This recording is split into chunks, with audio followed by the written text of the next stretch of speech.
शरणं मम। उस समय क्रोध में आकर दक्ष ने शिव जी की निंदा की। श्रीधर स्वामी ने तो निंदा में से भी स्तुति के अर्थ निकाले हैं, अर्थात इन निंदा के शब्दों में से भी शिव जी की स्तुति रूप अर्थ निकाले हैं। श्रीमद् भागवत पर सबसे उत्तम टीका श्रीधर स्वामी की मानी गई है। वे नृसिंह भगवान के भक्त थे। दशम स्कंद में श्री कृष्ण की शिशुपाल ने निंदा की है, उसका श्रीधर स्वामी ने स्तुति परक अर्थ किया है, क्योंकि निंदा सुनने से भी पाप लगता है। निंदा नरक के समान है। जो व्यक्ति उपस्थित न हो उसके दोषों के वर्णन करने को निंदा कहते हैं। शिव जी की निंदा भागवत जैसे ग्रंथ में शोभास्पद नहीं है। दक्ष प्रजापति ने निंदा करते हुए कहा, शिव स्मशान में रहने वाले हैं, परंतु यह तो स्तुति रूप है। सारा जगत स्मशान के समान है। काशी महान स्मशान है, देह भी स्मशान है, घर भी स्मशान है। इस प्रकार स्मशान का अर्थ है सारा जगत, अर्थात शिवजी संसार की हर एक चीज़ में विराजे हुए हैं। सारा जगत स्मशान रूप है और शिवजी जगत के प्रत्येक पदार्थ में व्याप्त है, इसलिए वे व्यापक ब्रह्म रूप है। जगत की प्रत्येक चीज में शिव तत्व है, ब्रह्म तत्व व्यापक है। भगवान शंकर आशुतोष है। शंकर जी के दरबार में हर एक को प्रवेश मिलता है। ऋषि, देव, दानव और भूत पिशाच भी आते हैं। शिव जी का दरबार सबके लिए खुला रहता है। शिव जी का दरबार सबके लिए यदि खुला न हो तो ये बेचारे भूत पिशाच कहाँ जाते। राम जी के दरबार के दरवाजे पर हनुमान जी गदा लेकर खड़े रहते हैं कि जिसने मेरे राम जी की तरह भाई पर प्रेम रखा हो, राम जी की तरह मर्यादा का पालन किया हो, पर स्त्री को माता समान माना हो, उसे ही अंदर जाने का अधिकार है। राम जी की प्रत्येक मर्यादा का पालन करोगे तो राम जी के दरबार में प्रवेश मिलेगा। इस प्रकार का बर्ताव न हो तो हनुमान जी गदा मारकर बाहर निकाल देते हैं। राम जी राजाधिराज है।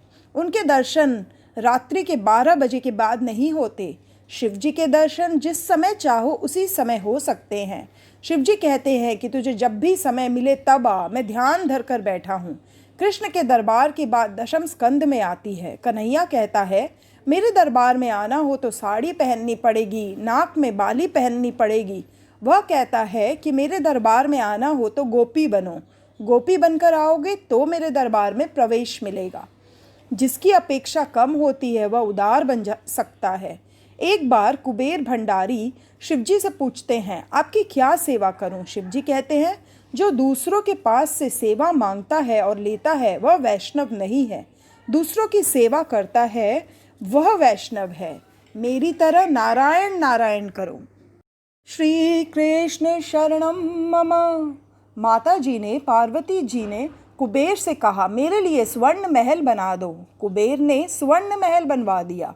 वास्तु पूजा किए बिना तो महल में प्रवेश नहीं किया जा सकता। वास्तु पूजा के लिए रावण को बुलाया गया।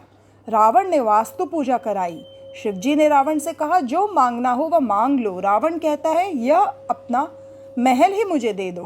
पार्वती जी कहती है, मैं जानती थी कि ये लोग कुछ भी रहने नहीं देंगे। मांगने वाले को नहीं देना मरण के समान है। शिवजी ने स्वर्ण महल रावण को दे दिया। रावण जैसा कोई मूर्ख नहीं हुआ है। रावण ने कहा, महाराज महल तो सुंदर दिया, अब इस पार्वती को भी मुझे दे दो। शिवजी ने कहा, तुमको ज़रूरत हो तो ले जाओ। जगत में ऐसा दानवीर कोई नहीं हुआ। रावण माता जी को कंधे पर बिठा कर ले जा रहा है।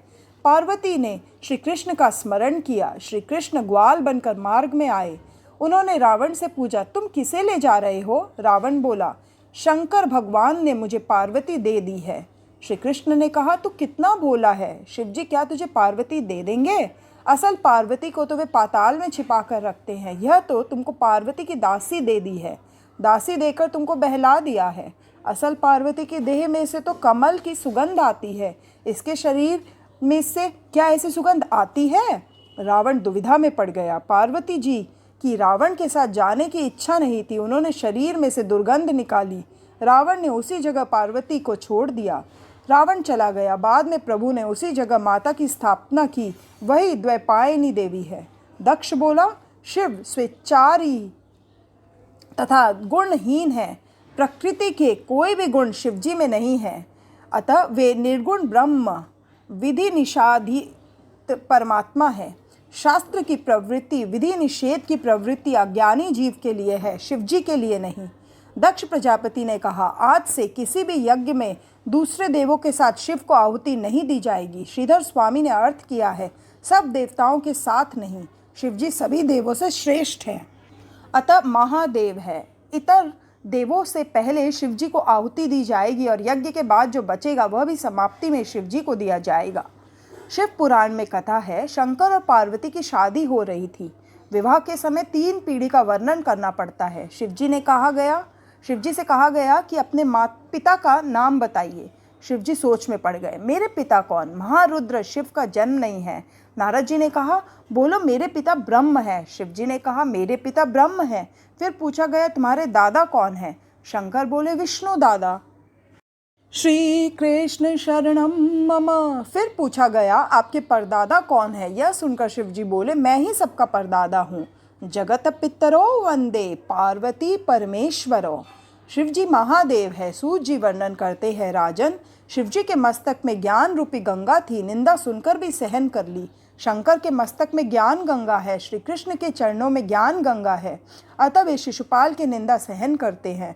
प्रतिकार करने की शक्ति होने पर भी जो सहन करता है वही महापुरुष है, वह धन्य है। जिसके सिर पर ज्ञान गंगा हो वही निंदा सहन कर सकता है। निंदा सहना बहुत कठिन है। निंदा सहन करोगे तो प्रगति कर सकोगे। जो कलह बढ़ाता है वो वैष्णव नहीं है। अतः शिवजी सभा में एक भी शब्द नहीं बोले। सभा में नंदिकेश्वर विराजे थे, उनसे यह सब नहीं सहा गया। उन्होंने दक्ष को 3 शाप दिए, जिस मुख से तूने निंदा की है वह तेरा सिर टूट जाएगा। तेरे सिर के बदले में बकरे का सिर लगाया जाएगा और तुझको ब्रह्म विद्या कभी प्राप्त न होगी। शिवजी की निंदा करने वाले को कभी मुक्ति नहीं मिलती। शिव तत्व को छोड़ने वाली बुद्धि को संसार में भटकना पड़ता है, उसे दुख होता है और कभी शांति नहीं मिलती। शिव निंदा करने वाला काम का विनाश नहीं कर सकता।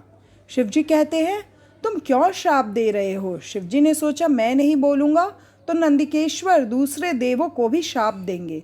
तुरंत ही वे कैलाश आ गए। शिवजी ने मन में कुछ नहीं रखा, सती से भी कुछ न कहा। भूतकाल का जो विचार करता है उसे भूत ने घेर रखा है, ऐसा ही समझना चाहिए। इसके बाद दक्ष ने कनखल क्षेत्र में यज्ञ का आरंभ किया। उसने ऐसा दुराग्रह किया कि यज्ञ में मैं विष्णु की तो पूजा करूँगा, किंतु शिवजी की पूजा नहीं करूँगा। देवों ने उससे कहा कि तेरा यह यज्ञ सफल नहीं होगा। फिर भी दुराग्रह से उसने यज्ञ किया ही। जिस यज्ञ में शिव पूजा न हो वहाँ विष्णु भी नहीं पधारते। ब्रह्म दधीचि भी यज्ञ में नहीं गए। कुछ देवता कलह देखने में आनंद आएगा ऐसा सोचकर उधर जाने को निकले। विमान में बैठकर देवता जा रहे थे। सती ने इन विमानों को देखा। सती ने सोचा कि ये देव कन्याएं कितनी भाग्यशाली हैं, ये लोग कहाँ जा रहे होंगे। एक देव कन्या ने कहा, आपके पिता के यहाँ यज्ञ है, वहाँ हम जा रहे हैं। क्या आपको मालूम नहीं है? क्या आपको आमंत्रण नहीं दिया गया है? दक्ष ने द्वेष बुद्धि से शिवजी को आमंत्रण नहीं दिया था। सती को मालूम नहीं था कि पति और पिता के बीच अनबन हो गई है। उनका मन पिता के यहाँ जाने के लिए अधीर हो उठा। शिवजी समाधि से जागे। शिवजी ने कहा, देवी आज बहुत आनंद में हो। श्री कृष्ण शरणम मम। सती ने कहा, आपके ससुर जी महायज्ञ कर रहे हैं। शंकर ने कहा, देवी इस संसार में किसी के घर विवाह तो किसी के घर मरण। संसार दुख से भरा हुआ है। सुख रूप तो एक परमात्मा ही है। तेरे और मेरे पिता तो नारायण ही है। सती ने कहा, महाराज आप कैसे निष्ठुर है, आपको किसी भी संबंधी से मिलने की इच्छा तक नहीं होती। शंकर, देवी मैं सबसे मन से मिलता हूँ, किसी को शरीर से नहीं मिलता। प्रत्यक्ष शरीर से किसी से मिलने की इच्छा नहीं होती। सती, आप तत्वनिष्ठ है, ब्रह्म रूप है, किंतु नाथ मेरे वहाँ जाने की बहुत इच्छा है, आप भी चलिए, आपका सम्मान होगा। शिवजी, मुझे सम्मान की इच्छा नहीं है। सती, नाथ आप सर्वज्ञ है मगर व्यवहार का ज्ञान नहीं है। हम किसी के घर नहीं जाएंगे तो हमारे घर कोई नहीं आएगा। शिवजी ने कहा, बहुत अच्छा, कोई नहीं आएगा तो बैठे बैठे राम राम करेंगे। सती ने कहा, बुरा न मानो तो कहूँ, कन्या को मायके में जाने से कितना सुख मिलता है इसका आपको ज्ञान नहीं है। आप यदि कन्या हो जाए और आपका विवाह हो तभी आपको मालूम हो कि कन्या को मायके जाने में कितना आनंद मिलता है। आपको आना ही पड़ेगा। शिवजी ने कहा, देवी, जगत में भटकने से शांति नहीं मिलती। एक जगह बैठकर प्रभु को खुश करो। मन में जब तक जड़ पदार्थ या दूसरा जीव रहता है तब तक परमात्मा वहाँ नहीं आते। बहुत भटकने वालों का मन और बुद्धि बहुत भटकती है। सती अर्थात बुद्धि शंकर भगवान को छोड़कर जाती है तो बहुत भटकती है। शिवजी कहते हैं कि तेरे पिता ने मेरा अपमान किया है, वहाँ जाने में कोई भलाई नहीं है। सती ने कहा, नाथ, आपकी कुछ भूल हुई होगी। मेरे पिता मूर्ख नहीं है कि बिना कसूर आपको अपशब्द कहें। शिवजी ने कहा, मैंने उनका कोई अपमान नहीं किया। शिवजी ने यज्ञ प्रसंग कह सुनाया। सती चरित्र में पितृ स्नेह और पति निष्ठा की खींचतान है। सती ने कहा, आपने मेरे पिता को क्यों मान नहीं दिया? शिवजी ने कहा, मैंने तेरे पिता को मन से मान दिया था। मैं कभी किसी को अपमान नहीं करता। सती ने कहा, यह तो वेदांत की परिभाषा लगती है। मेरे पिता के अंदर में बसे हुए वासुदेव की अपने वंदना की थी, यह मेरे पिता को कैसे मालूम होता? आप यह बात अब भूल जाएं। श्री कृष्ण शरणम मम। शिवजी ने कहा, देवी, मैं भूल गया हूँ, मगर तेरे पिता अब तक नहीं भूले हैं। शिवजी ने सती को बहुत समझाया कि जहाँ मुझे मान नहीं मिलता है वहाँ जाने से तेरा अपमान होगा। तुम मानिनी है, अपमान सहन न कर सकेगी, वहाँ मत जा, अनर्थ होगा। सती न मानी। उसने सोचा कि यज्ञ में नहीं जाऊंगी तो पति और पिता के बीच वैर बढ़ेगा, सबको यह वैर की बात मालूम होगी। उसने सोचा कि मैं वहाँ जाकर पिताजी से कहूँगी कि मैं तो बिना आमंत्रण के ही आ गई हूँ, किंतु मेरे पति नहीं आएंगे, अतः भाई को उनको बुलाने के लिए भेज दो। पिता पति के बीच वैर उत्पन्न हो गया है, उसे मैं शांत करूँगी। आज पति की आज्ञा के विरुद्ध पिता के घर जाऊंगी। सती ने घर छोड़ा। जिस दिन घर में झगड़ा हुआ हो उस दिन घर छोड़ना नहीं चाहिए। जो घर छोड़ता है वह बाहर सुखी नहीं हो सकता। शिवजी ने सोचा, सती जा रही है तो अब वापस नहीं आएगी, जाने दी, किंतु वह अकेली जाए यह ठीक नहीं है। शिवजी ने अपने गणों को आज्ञा दी कि तुम भी साथ जाओ। सुखदेव जी वर्णन करते हैं, राजन, शिवगण आ गए। उन्होंने कहा, माँ, तुम चलकर जाओ, यह ठीक नहीं है। सती नंदिकेश्वर पर सवार हो गई। शिवजी ने सती की साड़ी आदि चीज़ें गठरी में बांध दी। यह शिव और सती का अंतिम मिलन था। शिवजी ने सोचा, सती की कोई चीज़ यहाँ रहेगी तो मेरे कृष्ण भजन में विक्षेप करेगी। मन में विकार उत्पन्न हो ऐसी कोई चित्र घर में नहीं रखनी चाहिए। वह चित्र मन में आएगा तो कृष्ण भजन में विघ्न करेगा। सती ने कहा, इन सब चीज़ों की क्या ज़रूरत है? शिवजी ने कहा, देवी, तुमको ज़रूरत पड़ेगी, सब साथ ले जाओ। सती को बहुत जल्द जाना था, इसलिए व्यास जी ने रास्ते का वर्णन नहीं किया है। सती जी यज्ञ मंडप में पधारती है। वह शंकर की अर्धांगिनी है। सारा जगत उनका सम्मान करता है, ऋषि मुनि भी उनका सम्मान करते हैं, मगर सती को इससे संतोष नहीं हुआ।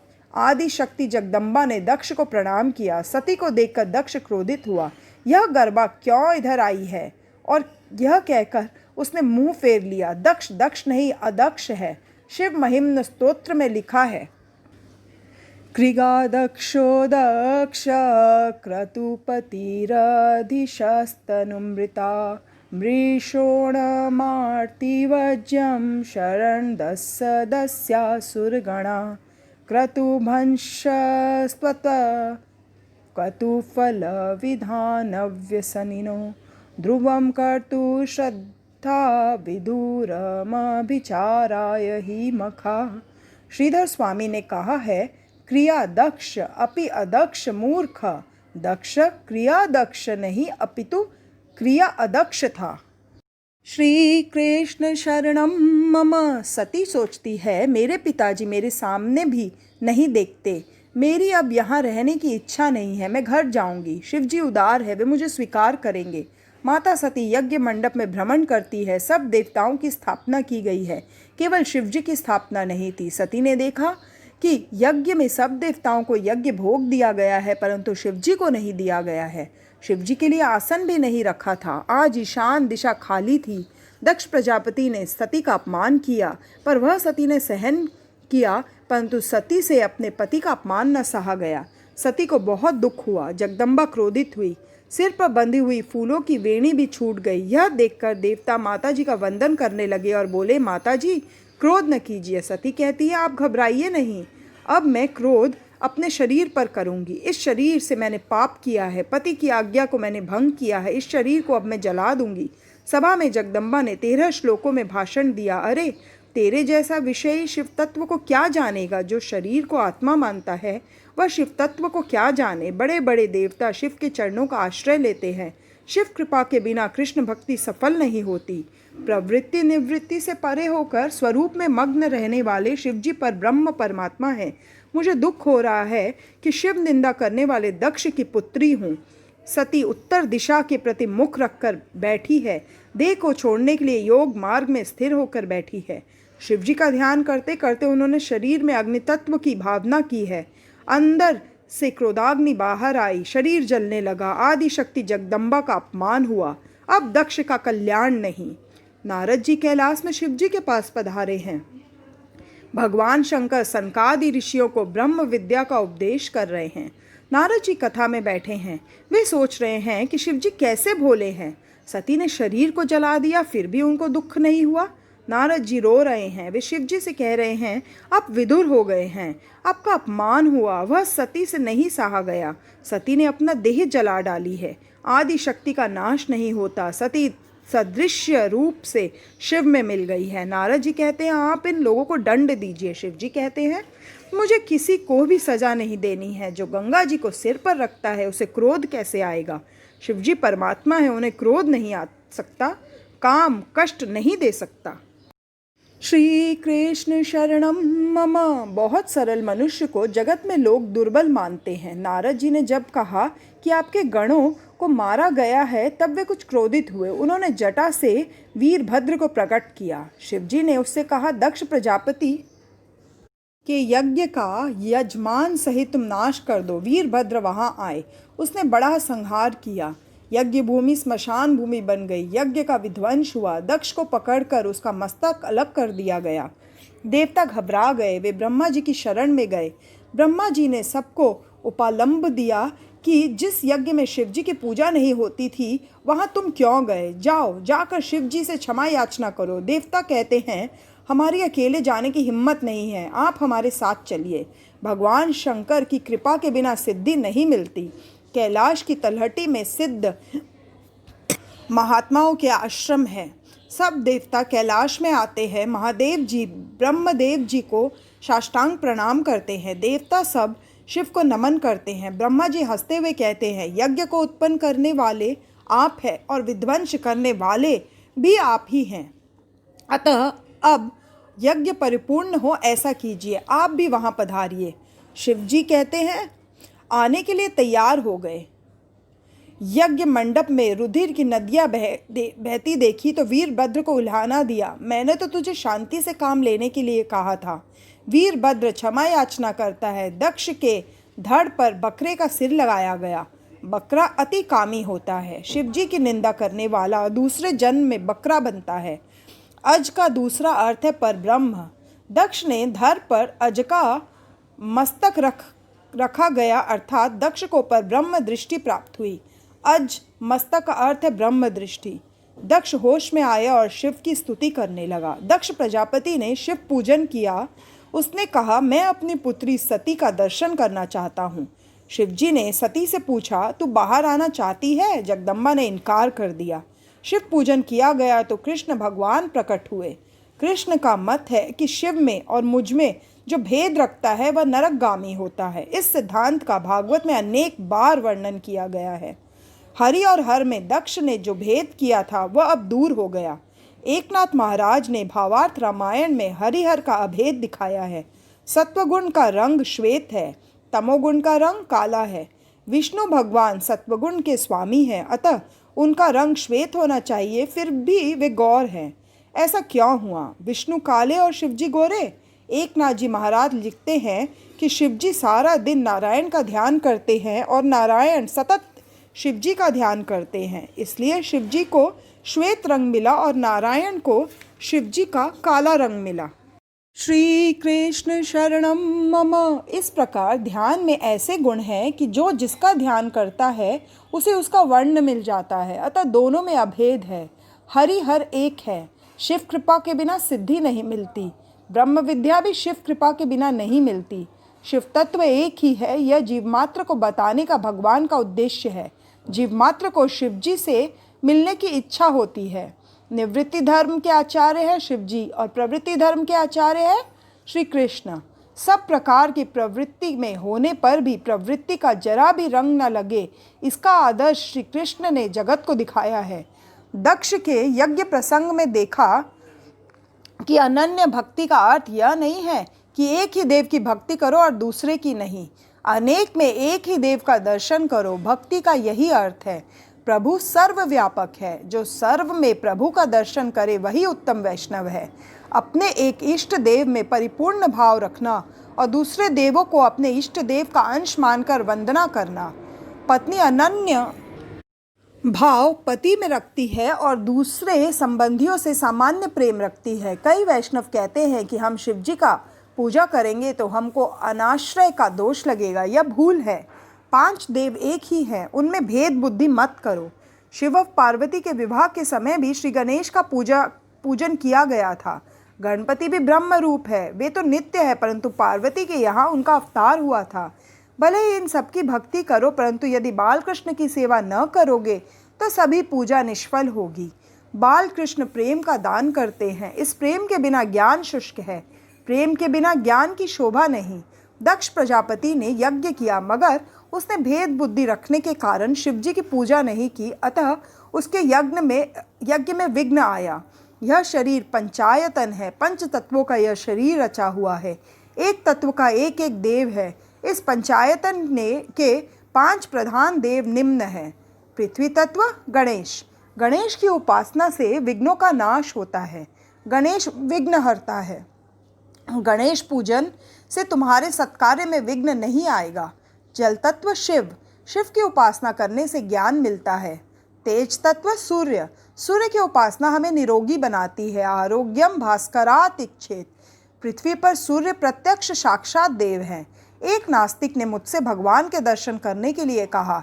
मैंने सूर्य की ओर इंगित करके कहा कि यही साक्षात परमात्मा है। प्रतिदिन कम से कम 11 सूर्य नमस्कार करो।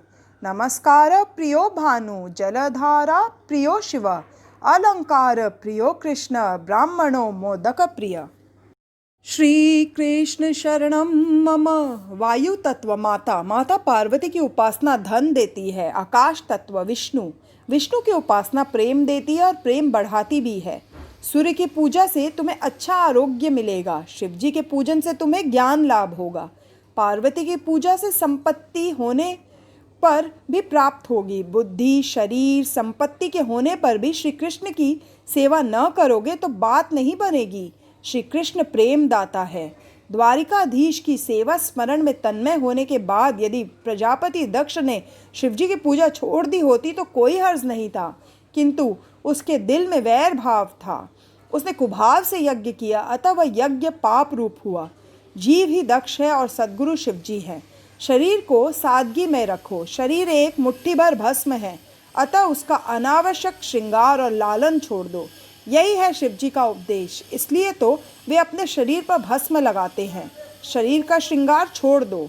मानव जीवन तपश्चर्या के लिए है। जो तप नहीं करता उसका पतन ही होता है। मानव जीवन का लक्ष्य भोग नहीं, भजन है, ईश्वर भजन है। संभाव और सद्भाव सिद्ध करने के लिए सत्संग की जरूरत है। संभाव तब सिद्ध होता है कि जब हर एक जड़ चेतन की ओर ईश्वर की भावना जागे। मानव अवतार परमात्मा की आराधना और तप करने के लिए है। पशु भी भोगों का उपभोग करते हैं। यदि मनुष्य केवल भोग के पीछे ही दीवाना हो जाए तो फिर उसमें और पशु में कौन सा भेद रह जाएगा। प्रभु ने मनुष्य को बुद्धि दी है, ज्ञान दिया है, पशु को कुछ नहीं दिया है। आने वाली कल की चिंता मानव कर सकता है, पशु नहीं। न तो देव तप कर सकते और न तो पशु। देव पुण्य का उपभोग कर सकते हैं, तपश्चर्या का अधिकार केवल मनुष्य को ही है। मनुष्य विवेकपूर्ण भोग का भी उपभोग कर सकता है। मनुष्य जीवन विविध प्रकार के तप करने के लिए है। तप के कई प्रकार है। कष्ट सहते हुए सत्कर्म करना तप है। उपासना भी तप है। पूर्णिमा, अमावस्या के दिन पवित्र माने गए हैं, उन दिनों अनशन करना चाहिए। परोपकार में शरीर को लीन करना भी तप है। गीता जी में तप की व्याख्या करते हुए कहा गया है, भाव संशुद्धि रित्येत तपो मानस मुच्यते। भाव संशुद्धि बड़ा तप है। सभी में ईश्वर का भाव रखना भी तप है। सभी में ईश्वर विराजते हैं ऐसा अनुभव करना महान तप है। अर्थात अंतकरण की पवित्रता से हृदय में सदा सर्वदा शांति और प्रसन्नता रहेगी। प्रिय और सत्य बोलना वाणी का तप है। पवित्रता, सरलताओं, ब्रह्मचर्य, अहिंसा शरीर संबंधी तप है। श्री कृष्ण शरणम मम। सभी के प्रति समभाव और सद्भाव रखने वाले के मन में कभी काम प्रवेश नहीं पा सकता। विकार और वासना को नष्ट करने का यही श्रेष्ठ उपाय है। जो सभी की ओर सद्भाव रखे और सभी में ईश्वर के अंश का अनुभव करे तो वह सफल होता है। प्रजापति दक्ष ने यज्ञ में शुद्ध भाव समभाव न रखा, अतः उसे दुख सहना पड़ा। उसका यज्ञ से कल्याण न हो पाया क्योंकि उसने शिवजी के प्रति कुभाव रखकर यज्ञ किया था। दक्ष ने यज्ञ करते हुए भी हृदय में दुर्भावना रखी कि शिवजी की वह पूजा नहीं करेगा। इसी कारण से यज्ञ कार्य में बाधा उपस्थित हुई। अतः किसी की भी ओर कुभाव न रखो, तभी धर्म सफल होता है। सद्भाव रहित होने के कारण दक्ष का धर्म कार्य अधर्म कार्य हो गया। प्रजापति दक्ष ने के यज्ञ की कथा का उद्देश्य हरिहर का अभेद बतलाने का है।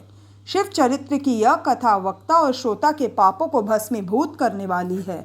अधर्म के वंशजों से सावधान रहो। चौथे स्कंद में 8वें अध्याय के प्रथम 5 श्लोकों में अधर्म के वंशजों का उल्लेख है। यह श्लोक महत्व के हैं। पुण्य न कर सको तो कोई बात नहीं, किंतु पाप तो कभी मत करो। अधर्म की पत्नी का नाम है मृषा देवी। मिथ्या भाषण करने का बुरा स्वभाव, उसी में से दंभ का जन्म हुआ। लोग वैष्णव तो कहलाना चाहते हैं किंतु सच्चा वैष्णव होने की इच्छा कोई नहीं रखता। दंभ का पुत्र लोभ और लोभ का पुत्र है क्रोध। क्रोध की पुत्री दुरुक्ति अर्थात कर्षवाणी है। महाभारत के युद्ध के और रामायण के करुण प्रसंगों के मूल इस कर्कश वाणी में ही है। पैर फिसलने से जब दुर्योधन गिर पड़ा तो भीम ने कहा, अंधस्य पुत्र अंध। दुर्योधन ने इन शब्दों से लज्जा और अपमान का अनुभव किया और परिणामतः महाभारत का दारुण युद्ध छिड़ गया। सीता जी ने वन में लक्ष्मण की कर्कश वाणी से भर्त्सना की तो उनको इच्छा न होते हुए भी मारीच राक्षस के छल भरे शब्दों का पीछा करना पड़ा। लक्ष्मण की अनुपस्थिति में रावण सीता को उठा ले गया और रामायण का आरंभ हुआ। अतः कर्कश वाणी का प्रयोग कभी मत करो। मात्र इस दुर्गुण से बच पाओगे तो भी बहुत कुछ हो सकेगा। कर्कश वाणी से कली उत्पन्न होता है। कली कलह का ही स्वरूप है। भागवत का उद्देश्य है इंद्रियों को हरि रस में डुबो रखना। नामदेव दर्जी का, गौरा कुम्हार का, सेना नाई का काम करते हैं। उन्होंने अपने अपने काम धंधों से ज्ञान पाया और व्यवहार शुद्धि के कारण उनका बेड़ा पार हो गया। अब अर्थ प्रकरण का आरंभ होता है। शांति संपत्ति से नहीं किंतु संयम, सदाचार और अच्छे संस्कारों से प्राप्त होती है। संपत्ति से विकार वासना बढ़ जाती है। अतः धर्म का प्रकरण पहले आता है और अर्थ का बाद में। अब ध्रुव जी का आख्यान आ रहा है। उत्तान पाद की कथा जीव मात्र की कथा है।